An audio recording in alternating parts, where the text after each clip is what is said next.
C'est une bataille entre géants des matières premières. On voulait vous en parler, un duel boursier à 40 milliards d'euros pour mettre la main sur des mines de cuivre. Bonjour Eric.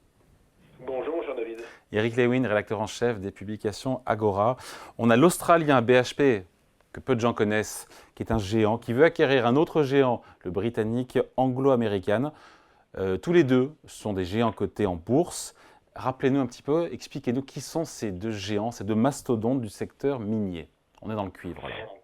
Alors, BHP Group est un groupe australien créé en 1895. C'est la plus grande compagnie minière du monde avec 150 milliards de capi. Des sites en Australie, Chili, Canada, production de fer, de nickel, de cuivre, de charbon métallurgique. Fusion en 2001 avec le néerlandais Billiton, avec mariage de 12 milliards. BHP Group connaît la croissance externe. Ils avaient essayé de racheter en 2008 Rio Tinto. Anglo American est un groupe un peu plus neuf, si vous me permettez l'expression. Il a été fondé quand même en 1917 en Afrique du Sud, avec des mines en Australie, en Afrique, en Amérique latine. C'est le premier producteur mondial de platine, mais aussi cuivre, nickel, fer et diamant, via notamment les 85% du capital de De Beers. Donc vous voyez, c'est deux géants, David, qui s'affrontent. Pourquoi BHP veut mettre la main sur son rival anglo-américain? J'imagine qu'il y a des mines de cuivre pas loin qui l'intéressent. Ben écoutez, oui, c'est en réalité ce qui intéresse vraiment BHP Group. Ce sont les mines qui sont situées au Chili et au Pérou, dont sont extraites 850 000 tonnes de cuivre par an. Il faut savoir que le leader mondial du cuivre est un groupe situé dans l'Arizona qui s'appelle Freeport. Il a à peu près 1,6 million de tonnes de cuivre par an. Et donc, si on fait la somme entre BHP Group et Anglo American, ça deviendrait le premier producteur mondial avec plus de 2,1 millions tonnes de cuivre par an. Alors pourquoi cet intérêt, David, pour le cuivre? C'est que c'est une matière première qui est vraiment stratégique. On estime que c'est la matière première même du 21e siècle. Turbines d'éoliennes, voitures électriques, réseaux d'électricité, construction immobilière, intelligence artificielle, bref, on a vraiment besoin de cuivre pour tout ce qui est transition énergétique. Et donc, on s'arrache ce métal, d'autant plus qu'il ne cesse de monter. Depuis le début de l'année d'ailleurs, il est en forte hausse. Je crois que ça gagne entre 14 et 15% sur un mois. Il faut savoir que BHP, s'il réussit à mettre la main sur Anglo American, détiendra 10% du marché mondial du cuivre. Ce n'est donc pas négligeable. Il faut le dire, hein, dans une Tesla, il faut 80 kg de cuivre. C'est 4 fois plus que dans une voiture à essence. Anglo American, vous l'avez dit, Eric, est 3 fois plus petit que BHP. Et pour autant, Anglo American a refusé à 2 reprises les offres, et les offres où il y a eu une surenchère de la part de son rival. Comment est-ce que ça peut se passer? Comment est-ce qu'on contre-attaque quand on est 3 fois plus petit que son agresseur? Bah écoutez, l'offre a été reçue 2 fois, donc d'abord 39 milliards, puis 43 milliards.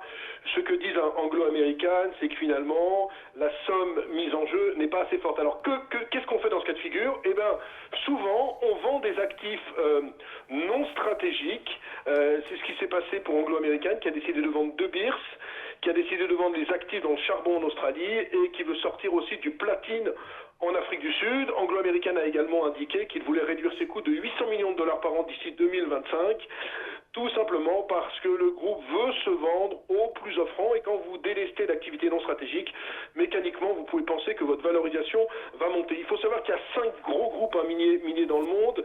Il y a bien sûr BHP, l'Australien, il y a aussi Rio Tinto, il y a le Brésilien Vale, et il y a bien évidemment Anglo American, et vous avez un Suisse qui s'appelle Glencore. Donc tout se joue entre ces 5 grands, et donc ce que se dit Anglo American, c'est que peut-être il y aura une surenchère. La grande problématique aussi d'Anglo American, c'est qu'ils sont en Afrique du Sud. Vous savez que dans quelques semaines, le 29 mai, il y aura des élections générales avec un pays qui est en grave difficulté. Je ne vais pas vous faire un inventaire à l'après-vert, mais taux de chômage de 32%, des services publics qui sont totalement inefficients. Donc il y a quand même un gros problème politique en Afrique du Sud, parce qu'on se rend compte que Anglo American veut sortir d'Afrique du Sud, et donc il pourrait y avoir une onde de choc politique. C'est pour ça que sur ce dossier, il y a un aspect bien évidemment financier avec le cuivre, mais aussi un aspect géopolitique très important. On finit juste là-dessus, Eric. Vous le disiez, le cours du cuivre, on est autour de 10 000 $ la tonne, on est en hausse de 14, 15, vous disiez, ou 16%, je ne sais pas, depuis le début de l'année. Goldman Sachs nous dit voir le cuivre monter jusqu'à 15 000 $ la tonne d'ici 2025. On en pense quoi? Oui, non, quand vous regardez les besoins euh, qu'on a avec le cuivre, on peut se dire que ça peut effectivement monter très fort. Ce qu'il faut quand même comprendre, et je vais revenir une seconde, non pas que je réponde pas à votre question, mais ce qu'il faut comprendre, on peut se demander pourquoi finalement on n'essaye pas d'avoir des nouvelles mines plutôt qu'il y ait des opérations de croissance externe. Ah, vous avez raison. Une mine de C'est une très bonne question que j'aurais dû vous poser. Une mine de cuivre, c'est à peu près 10 milliards de dollars au moins d'investissement, 10 ans pour la mise en œuvre de la mine. Ouais. Et vous savez, quand vous avez des mines, il y a la pollution, il y a des contraintes environnementales, il y a des contraintes sociétales. Donc le problème, c'est qu'il faut aller très très vite parce qu'on a vraiment le sentiment, et je rejoins ce que dit Goldman Sachs, que le cuivre peut continuer fortement sa progression. Et donc c'est pour ça que les mines préfèrent s'acheter entre elles. Hein. On n'avait plus connu ça depuis 2010, où on a vu des vagues mouvements de concentration. Ça fait 15 ans qu'il n'y a plus grand-chose. Mais c'est vrai qu'on a l'impression que sur le cuivre, on se bat. Alors, c'est très difficile, si vous voulez. Moi, ce que j'aime pas, c'est que quand tout le monde est dans le même sens. Sur le cuivre, tout le monde estime qu'on va aller à 15 000, 18 000, 20 000, vous trouvez même des 22 000 dollars.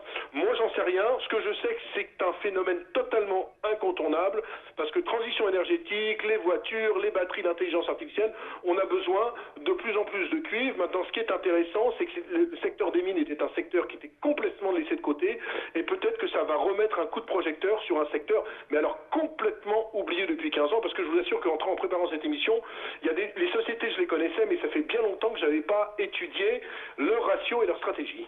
Allez, merci beaucoup. Explication signée Eric Lewin, rédacteur en chef des publications Agora. Merci Eric, salut.